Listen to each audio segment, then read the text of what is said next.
Governor نے ہماری درخواست کے عین مطابق اگروادیوں کی رہائی کے احکامات جاری کر دیے ہیں، کرنل بولا۔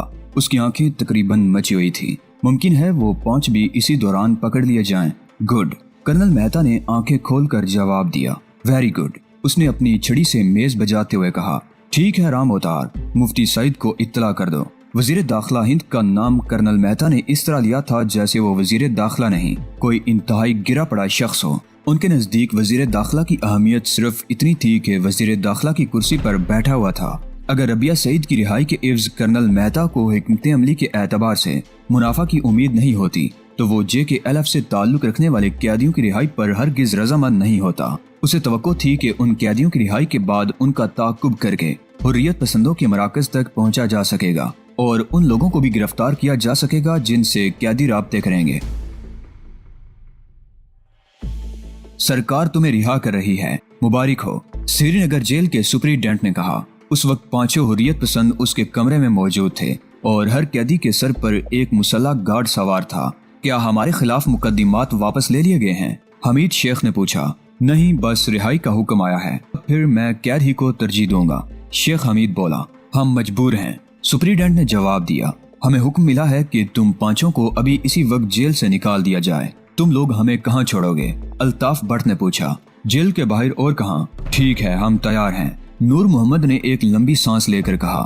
وہ سمجھ گیا تھا کہ اس کی تنظیم نے رہائی کے لیے کوئی بڑا سودا کیا ہوگا۔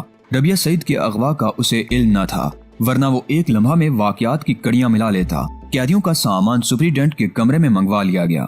انہیں بیرکوں میں واپس جانے اور ساتھیوں سے مل لینے کی اجازت نہیں ملی۔ انہوں نے اس پر احتجاج کیا تو جواب یہی ملا کہ تمہیں ابھی اور اسی وقت رہا کرنے کا حکم آیا ہے، ہم تاخیر نہیں کر سکتے۔ پھر جب 5 قیدی بڑے گیٹ پر پہلی بار تنہا ہوئے تو انہوں نے منٹ بھر میں ہی اپنی حکمت عملی طے کر لی۔ ان کا تعلق ایک بڑی عسکری تنظیم سے تھا۔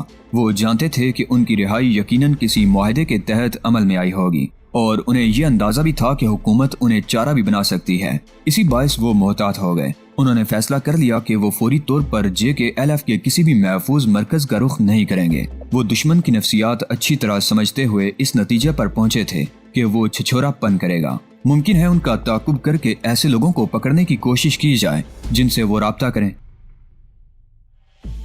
حمید شیخ اب اکیلا ہے۔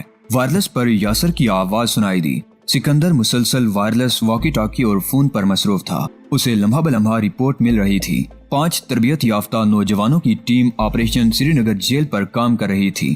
یہ 5 ان حریت پسندوں کا تعاقب کر رہے تھے جنہیں سری نگر جیل سے رہا کیا گیا تھا۔ ٹھیک ہے یاسر، اس کے ارادے کیا ہیں، کوئی اندازہ؟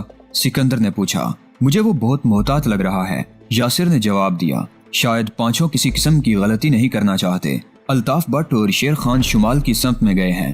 شاہی باغ برج کی طرف جاوید زرگر نے رکشہ پکڑ لی ہے، جبکہ نور محمد کلوال ہری پربت کی طرف گیا ہے۔ ان کی فکر مت کرو، حمید شیخ تمہاری بیٹھ ہے، سمجھ گئے؟ اوور۔ یس سر، یاسر نے چیخ کر جواب دیا۔ 1 منٹ، یہ لو۔ حمید شیخ سٹاپ پر پہنچ گیا ہے اور سامنے سے بس آ رہی ہے، اوور اینڈ آل۔ اسی وقت واکی ٹاکی گنگنانے لگا۔ عاصم نے لپک کر اسے اٹھا لیا۔ عاصم بول رہا ہوں برادر، اس نے دھیمے انداز میں کہا۔ حکم۔ جاوید زرگر اس وقت دوسری رکشہ میں بیٹھ رہا ہے۔ یہ آواز حریت پسند جاوید کی تھی۔ اس نے پہلی رکشہ کچھ ہی دیر بعد چھوڑ دی ہے۔ اس کا رخ اب نوہٹا کی طرف ہے۔ میرے لیے کوئی ہدایت؟ تم کہاں ہو؟ اپنے اسکوٹر پر، جاوید نے ہنس کر جواب دیا۔ ٹھیک ہے، کام جاری رکھو۔ عاصم بھی مسکرا کر بولا۔ شکریہ برادر۔ سکندر کو ملنے والی اطلاعات کے مطابق 5 حریت پسند مختلف راستوں سے مختلف مقامات کی طرف جا رہے تھے۔ جاوید زرگر غالباً نوہٹا یا پھر جامع مسجد کے علاقے کی طرف آ رہا تھا۔ حمید شیخ کا رخ مخدوم صاحب کی مسجد کی طرف تھا۔ الطاف بٹ اور شیر خان اب حضرت بل روڈ پر پہنچ چکے تھے اور نور محمد کلوال ہری پربت کی طرف جانے کے بجائے رکشہ لے کر شاید عالمگیری بازار کی طرف جا رہا تھا۔ حریت پسند بہت چوکس ہیں۔ قید کے باوجود ان کی ذہانت میں کسی قسم کا فرق نہیں آیا۔ سکندر نے ایک طویل سانس لے کر کہا۔ مجھے خوشی ہے کہ نہ تو انہوں نے کسی سیف ہاؤس جانے کی کوشش کی ہے، نہ ہی کسی نے ان سے رابطے کی۔ گویا اب بھارتی انٹیلیجنس مکر کی چالوں سے بازی نہیں جیت سکتی، ساکی نے کہا۔ ہرگز نہیں، ایسا کبھی نہیں ہوگا، سکندر نے بہت اعتماد کے ساتھ جواب دیا۔ بھارتی فوج ہو یا انٹیلیجنس، یہ سب اپنے ہی جال میں پھنسنے والے ہیں۔ میرے ساکی دیکھنا آج یا کل بھارت کس بری طرح رسوا ہوگا۔ یہ تماشا کیا ہے؟ کرنل مہتا نے چیخ کر کہا۔ جاوید زرگر جامع مسجد میں گھس گیا ہے، حمید شیخ مخدوم صاحب کی مسجد کے اندر ہے، الطاف بٹ اور شیر خان حضرت بل والی مسجد میں جا چکے ہیں اور نور محمد عالمگیری بازار والی مسجد میں۔ وہاں وہ کیا کرنے گئے ہیں؟ شاید نہانے دھونے کے لیے۔ ٹاسک فورس کے ڈپٹی اشوک نے جواب دیا، اس وقت وہی 5 قیدیوں کا تعاقب کرنے والے مخبروں سے رابطے میں تھا۔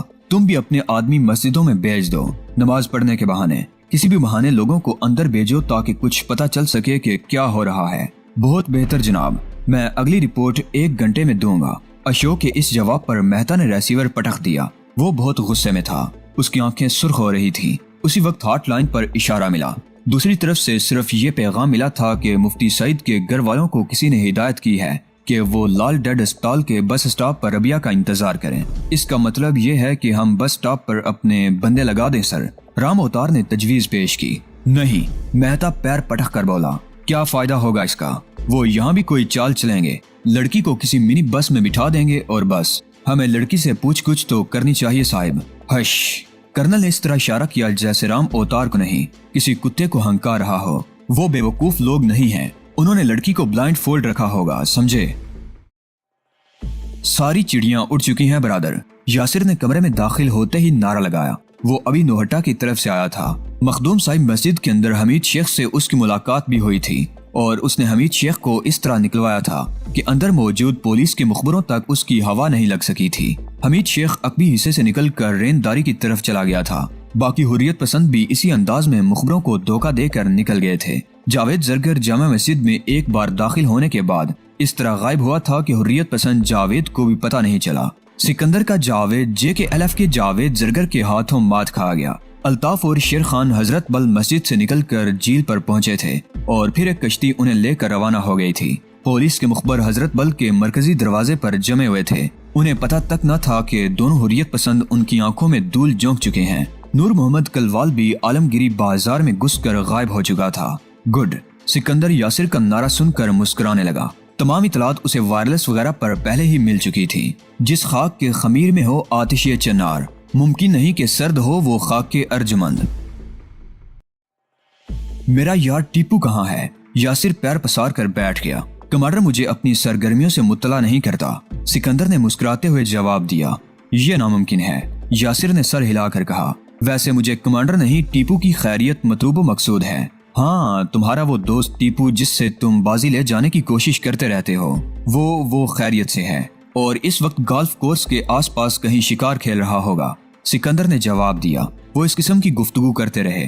انہیں دیر ہو گئی، مگر ابھی عشاء کی اذان شروع ہی ہوئی تھی کہ وائرلیس پر اشارہ ملنے لگا۔ سکندر نے مائک اٹھا لیا۔ اوور، جمشید بول رہا ہوں۔ دوسری طرف سے آواز آئی۔ یہ آواز بے حد کاروباری تھی، اس میں کوئی مہک یا چہک نہیں تھی۔ رپورٹ، سکندر نے بھی اسپاٹ لہجے میں کہا۔ وہ اپنے گھر پہنچ چکی ہے، جمشید نے جواب دیا۔ اس کا اشارہ واضح طور پر ربیہ سعید کی طرف تھا۔ ٹھیک ٹھاک ہے۔ اطلاعات کے مطابق وہ لال ڈیڈ اسٹاپ پر منی بس سے اتری جو مسافروں سے کھچا کھچ بھری ہوئی تھی۔ وہاں مفتی سعید کے لوگ گاڑی لیے موجود تھے۔ اسے فوراً گاڑی میں گھر لے آیا گیا۔ تم نے اسے قریب سے دیکھا؟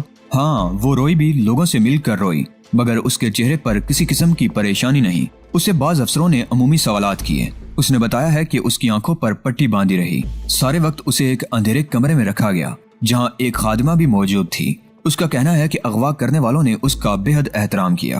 اور کچھ نہیں، اوور اینڈ آل۔ سکندر نے طویل سانس لے کر مائک رکھ دیا۔ کمرے میں موجود ہر شخص نے یہی محسوس کیا کہ وہ ہلکا پھلکا ہو گیا ہے۔ آخر یہ کیا چیز ہے؟ یاسر نے اچانک ہی پوچھا۔ میرا مطلب جمشید سے ہے۔ بہت زبردست چیز ہے پیارے۔ سکندر کی آنکھیں چمک اٹھیں۔ اسے بہت اچھی طرح پتا تھا کہ جمشید کون ہے، کہاں سے آیا ہے، کیا کرتا ہے، لیکن وہ یہ سب کچھ کسی اور کو بھی بتانا نہیں چاہتا تھا۔ لوگوں کو یہ علم بھی نہیں تھا کہ جمشید کس علاقے میں رہتا ہے۔ انہوں نے اس کی شکل بھی نہیں دیکھی تھی۔ حریت پسندوں کی رہائی کی خبر جوں ہی وادی میں پھیلی، ہر طرف جشن کا سما پیدا ہونے لگا۔ دیکھتے ہی دیکھتے پاکستانی پرچم لہرائے جانے لگے۔ مساجد سے مبارکباد کے پیغامات جاری ہونے لگے۔ سوپور کے لوگوں نے جشن فتح منانے کے لیے جلوس نکالے۔ جلوس بہت پرجوش تھا اور جلوس سے خوفزدہ پولیس نے اس پر فائرنگ کر دی تھی۔ اس فائرنگ میں 2 افراد جاں بحق اور 30 زخمی ہو گئے تھے۔ سوپور کی فائرنگ میں 2 افراد کی ہلاکت کے بعد جشن فتح احتجاجی ہڑتالوں میں بدل گیا۔ 15 دسمبر کو بہت سے علاقوں میں ہڑتال ہوئی۔ جگہ جگہ پولیس اور فوج سے نہتے عوام کی جھڑپیں ہوئیں۔ شام تک 10 افراد جاں بحق ہو گئے۔ ڈٹے رہو،